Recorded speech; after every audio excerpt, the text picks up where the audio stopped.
सल्लल्लाहु अलैहि वआलिहि वसल्लम अच्छे अच्छे नामों से पुकारा करते थे जिससे बच्चा खुश हो। हम तो नाम बिगाड़ के बोलते हैं, नाम अच्छा बोलना चाहिए जिससे बच्चे को खुशी होती है। सैयदना अनस रज़ियल्लाहु ताला अन्हु का भाई, उसके पास एक छोटी सी चिड़िया होती, वो खेलते रहते, तो जब भी वो आते कहते या अबा उमैर मा फअल नुगैर, ए अबू उमैर वो तेरे मामूला और चिड़िया का क्या बना।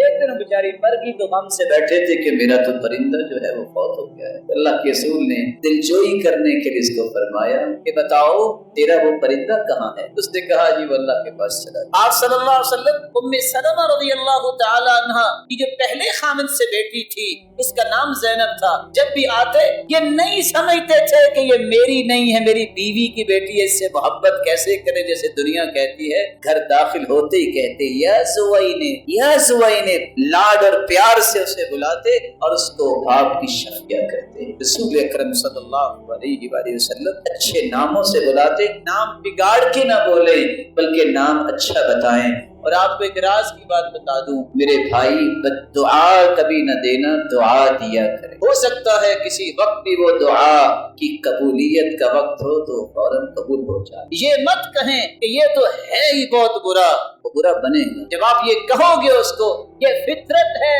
फितरत, दुनिया का कोई ऐसा इंसान नहीं है, कोई एक्सेप्शन केस नहीं आपको नजर आएगा जिसको अपनी तारीफ पसंद। कुछ कंट्रोल कर लेते हैं, दीन पड़ा है, लेकिन पसंद आना ये फितरत है। आप बच्चे की तारीफ करें। अगर आप कहें कि इस जैसा तो बुरा है ही कोई, ये आपकी ज्यादती होगी। आप ये कहो कि बड़ा अच्छा है, आइंदा नहीं करें। उसके जज्बात को अच्छाई पे इस्तेमाल करें, कंट्रोल करें और उसके सोच के धारे और उसकी बात अपने हाथ में ले।